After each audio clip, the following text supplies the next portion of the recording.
Tonight, an Eyewitness News investigation that will infuriate you. And perhaps stretch your wallet as well. The price of keeping your house or apartment maintained has gone up a lot. And it's more than just utilities and taxes we're talking about. This is about the cost of liability insurance for those who work on homes. A big question. Could some of the claims be part of a scheme? Digging into this, our investigative reporter, Kristin Thorne. And what are we talking about here, Kristin? Sade and Bill, we're talking about fake falls from construction and scaffolding sites. I've been speaking with owners of some of these construction and scaffolding companies who tell me they're getting a lot of injury claims they believe are fake. They say insurance companies are spooked, premiums have gone up, and companies have to charge more to cover their insurance. And that cost goes right down to you, renters and owners. Watch the two men closely. They stroll down the street and then casually sit on the ground. One of them gets up and picks a different spot on the sidewalk. Minutes later, someone captured this on their cell phone. Emergency responders helping the men who appear to be badly injured. We see them take out a neck brace. It seems like they told the EMS that they fell from that platform on top there. William Ross owns the home in East New York. I'm sure maybe a lawsuit is going to come up. Is that what your concern is? Right. That's part of my concern. Scaffolding and construction companies across New York tell Eyewitness News they're concerned too because they're getting a lot of injury claims from workers who say they fell on the job. We're finding in some cases they've never even worked on the job site, and they're just looking up permits and contractors who are on certain buildings and just filing claims. This is the workers' comp claim a Bronx-based restoration company received recently. The worker says he tripped and fell while on a job September 20th, hurting his neck, back, both knees, and both shoulders. This is the video of that incident obtained by Eyewitness News. You see the worker come down a ladder. He does not appear to trip or fall. He sits down on the sidewalk. Another man comes down and helps him limp away. The contractor tells us this worker was let go a month prior and wasn't even supposed to be at the site. Construction industry insiders believe the bogus claims are happening because of a New York labor law that dates back to the late 19th century. It makes a property owner or construction employer fully liable if a worker falls from any height and is injured. New York is the only state with such a regulation. You guys have jobs in New Jersey and Connecticut, correct? Yes. Do you have these fall issues in New Jersey and Connecticut? We have no falls in New Jersey and Connecticut. Are insurance companies leaving New York because of this law? Yes. The companies that are left are raising their premiums, experts say, in great part because of the fall claims. Stephen Katz owns one of the largest building restoration companies in the city. I used to pay maybe $300,000 a year in liability insurance. Now I pay $2 million. Because our rates go up, we have to charge more. And guess who that cost trickles down to? Apartment owners and renters. It's a silent tax that they don't know about. The executive director of the New York Committee for Occupational Safety and Health told me construction site operators are going after this labor law to try to get off the hook for claims they should be covering. Charlene Obernauer said falls are the leading cause of construction site fatalities, which have spiked in New York. She said if companies believe they did nothing wrong, they'll have their day in court. Back to you. Wow, what an incredible report. Kristin, thank you. And we continue our coverage of construction companies in New York that say fake falls on their job sites are not only driving up their costs, but also your costs. Yeah, their insurance costs go up, and so do your home ownership or rental costs. 7 Year Side investigative reporter Kristin Thorne first broke the story, and it's continued to look into this very costly problem. Kristin. Guys, I spoke with a Queens resident who says he is a victim in one of these cases. He says he never fell at a construction site in Brooklyn, but he's been named in a workers' comp claim in a lawsuit saying that he did. The man asked that we not identify him on camera or use his real name since someone has already stolen his identity. We will call him Daniel for the purpose of this story. Daniel's name is everywhere. Workers' comp documents, a lawsuit, and tons of other legal filings. But Daniel says he had nothing to do with any of it. I want to denounce the people or the person who did this to me, took my name, my address, Daniel told us in Spanish. New York State workers' comp documents obtained by Eyewitness News state that Daniel was injured on August 17, 2022, while working on a construction site in Brooklyn. The problem is Daniel never worked worked there. It's a company that I don't know, have never worked for, he says. The construction company based in New Jersey confirmed that with us. Daniel has never worked for them. Daniel's name also ended up in this lawsuit against the Brooklyn worksite's property owners and developers. The personal injury law firm in Lower Manhattan, which filed the lawsuit, said in court filings that Daniel was left severely disabled when he tripped and fell on the job site on August 17th, suffering internal and external injuries, and was confined to his bed and home. It said that I had hurt my back, knee, and shoulder, Daniel says. The lawsuit said the company showed negligence, carelessness, and recklessness for not providing a safe work environment for Daniel. I didn't do the lawsuit. I didn't do any lawsuit, he says. We contacted the law firm regarding Daniel's claim that the fall never happened. We're trying to sort this out. They told us Daniel signed a retainer agreement and other legal documents with their firm 6 days after the alleged accident. We tried for months to get the documentation from the firm. If you're saying that you have these documents, we would like to see them. And he would like to see them as well. But they declined to give it to us or to Daniel himself. Daniel says he didn't sign anything with them. What he did complete around this time, however, was what he thought was a job application. Right before this all happened, Daniel says an acquaintance brought him a stack of papers completely in English and told Daniel he would get $2,000 just for putting down his name and address for this job.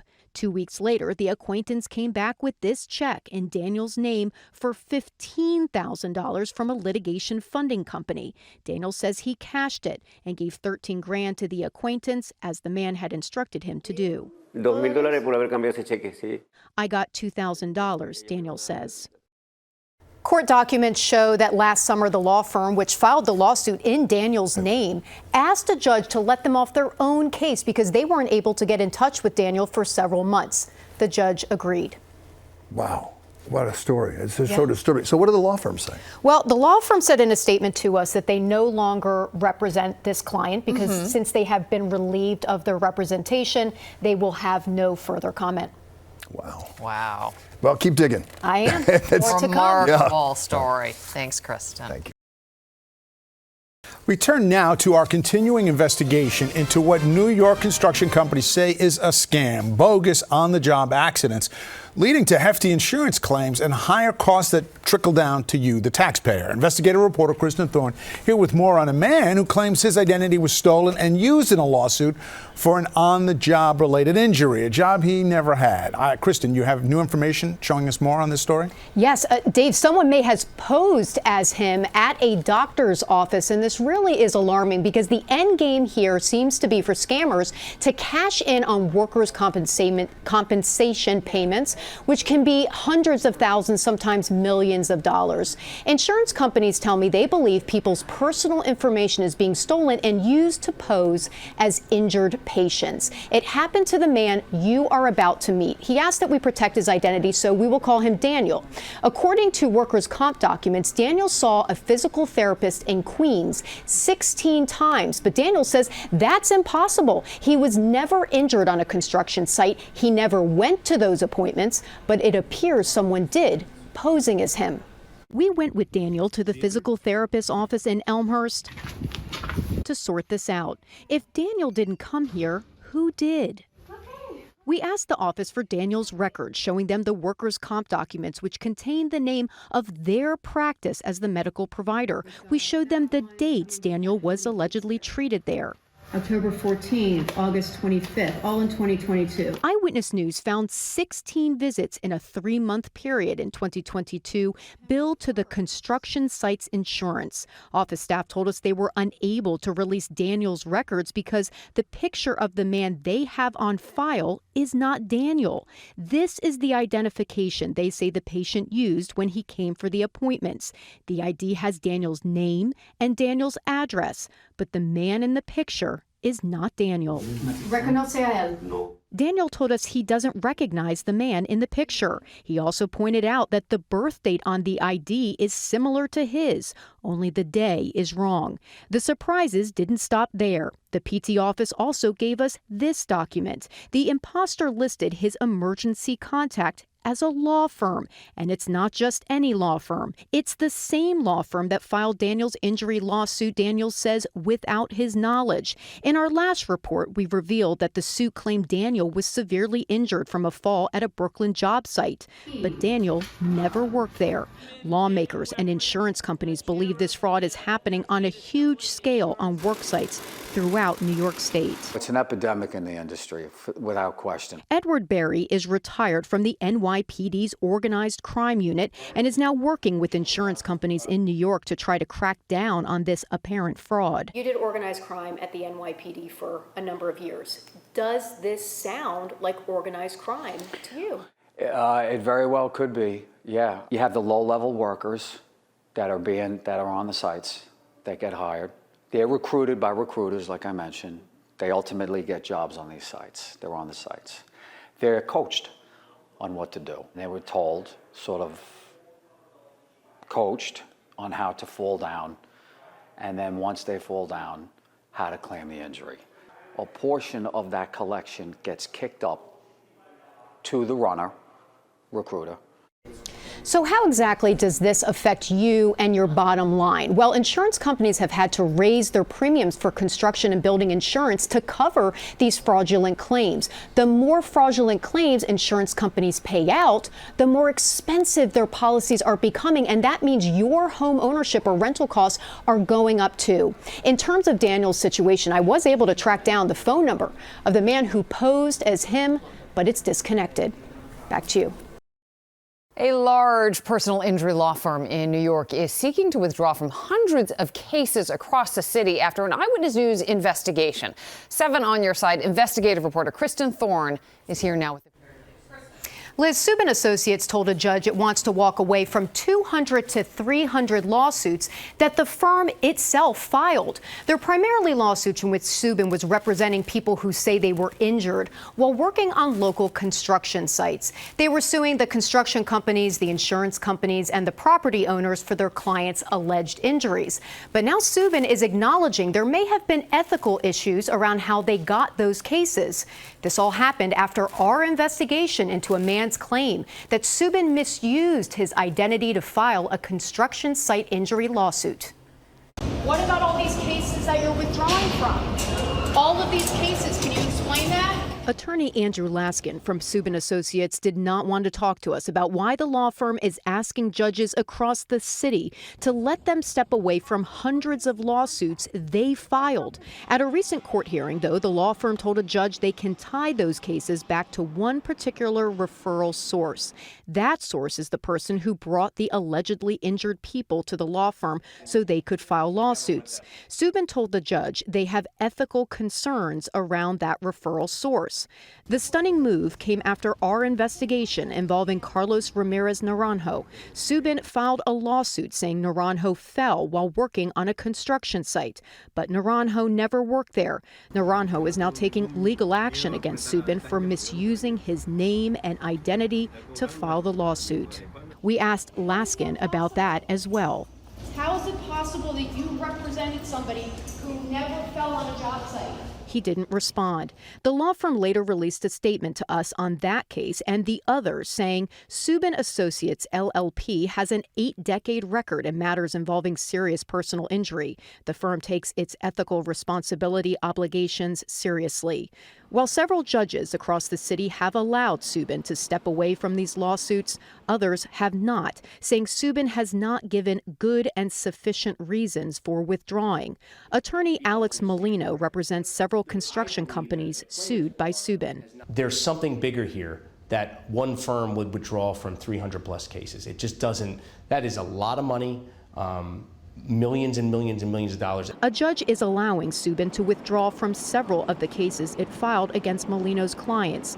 The judge said Subin should be allowed to if the firm has ethical concerns. How a judge could just allow somebody, when there's an allegation of fraud, to walk away, to allow another attorney just to take that over is crazy.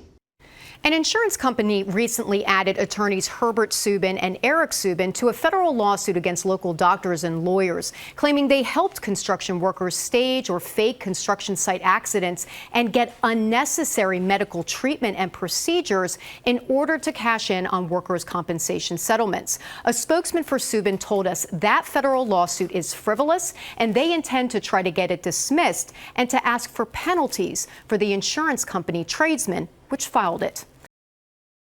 Now to an Eyewitness News investigation, which has found dozens of construction injury lawsuits filed by people living in the same homes in New York City. Our investigative reporter Kristin Thorne uncovered this troubling information. At this apartment building on Ellis Avenue in the Bronx, we found 30 construction injury claims tied to people who live there. At this two-story home just across the street, we found 21 people who claimed they were injured on construction sites.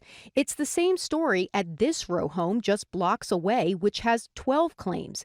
This apartment building in the Bronx has 8, and this building has 5 people who say they were injured on construction sites. We asked Michelle Rayfeld, the executive director of the Coalition Against Insurance Fraud, what she makes of that information. I can't comment on specific cases. What I can tell you is in the insurance world, that's a huge red flag. Not only is it a red flag for insurance fraud, but it's a red flag for organized crime because that typically doesn't happen. You don't see with the law of averages, large numbers of people in an area having similar or the same accidents taking place. Members of the local construction and insurance industries met recently to discuss this trend, which they call disturbing. They believe many of the lawsuits are fraudulent, and they say this type of fraud is raising home and even food costs for every New Yorker. When we have a system that allows for fraudulent claims, leads to million-dollar settlements, it raises the cost of insurance premiums across the board, and we need to find a way to get it to stop. Not only did we uncover dozens of construction injury lawsuits coming from the same homes, but we found about half, 30 out of 62 of those lawsuits were filed by the same 2 law firms. We reached out to both of them. One did not get back to us. The other did not want to provide a statement. Eyewitness News was able to find, however, that judges for the New York State Workers' Compensation Board agreed that at least 12 of those people did suffer work-related injuries and awarded them workers' comp. It's very easy for a fraudulent claim to get through in some cases because on paper, that one single event does look legitimate. We found this home in Corona, Queens, has 7 lawsuits attached to it. These 2 were filed by 2 different people in the same apartment, alleging injury accidents within 1 month of each other. While we were at that house, we spotted a man appearing to be injured going inside. He said he was hurt in a construction accident. This is you? We asked him in Spanish, showing him his lawsuit. He said yes. We asked him if he knew the other people who live in the building who also filed lawsuits. He said no, he doesn't know them. Maybe it was years before, he said. Tonight, an Eyewitness News investigation into a long-standing scam. They're called slip and falls, which are fake accidents where some people pretend to get hurt. But now, a new wrinkle to this scam. And it turns out New York is the #1 city in the country for slip and fall scams. And now our Kristin Thorne discovers that the profiting from these scams aren't just the supposed victims. So first, what is a slip and fall claim? It's people who say they fell on a sidewalk because there was something wrong with it, maybe a crack or a defect. In New York City, property owners are required to maintain the sidewalk outside their building. So if someone gets hurt from a problem on a sidewalk, they sue the building owner. Now, let's say someone files a slip and fall claim. Whether it's fake or not, it doesn't matter. The building's insurance company has to investigate the claim, which can cost a lot of money. Insurance companies typically end up settling the claim for tens of thousands or sometimes millions of dollars. That can be cheaper than trying to fight it in court. Experts say insurance companies then raise the premiums on the building, and the building passes that cost on to its tenants. Look at this sidewalk in the Bronx. There's no visible damage. Along come 2 men on a scooter. They get off the scooter, and you see one of them breaking up the sidewalk. Minutes later, there's a long black hole in the sidewalk. Fast forward to about 2 a.m., so it's early the next morning, you see a gentleman walking in the same area, and all of a sudden, he kind of drags his foot and he just falls. The man filed an injury claim against the owner of the building where the sidewalk is located. The building's attorney, Mark Sloan, is fighting the claim and suspects the chain of events are no coincidence. He's claiming he injured his left knee, he's claiming he injured his right knee, and he's also claiming psychological injuries and that he can't work. What are the coincidences that a person, two people, whatever, just pull up, get off a bike, and just start breaking up a sidewalk, and then X amount of hours later, somebody just happens to allegedly trip and fall over a defect that didn't exist prior to a few hours before the incident? It's 100% fraud.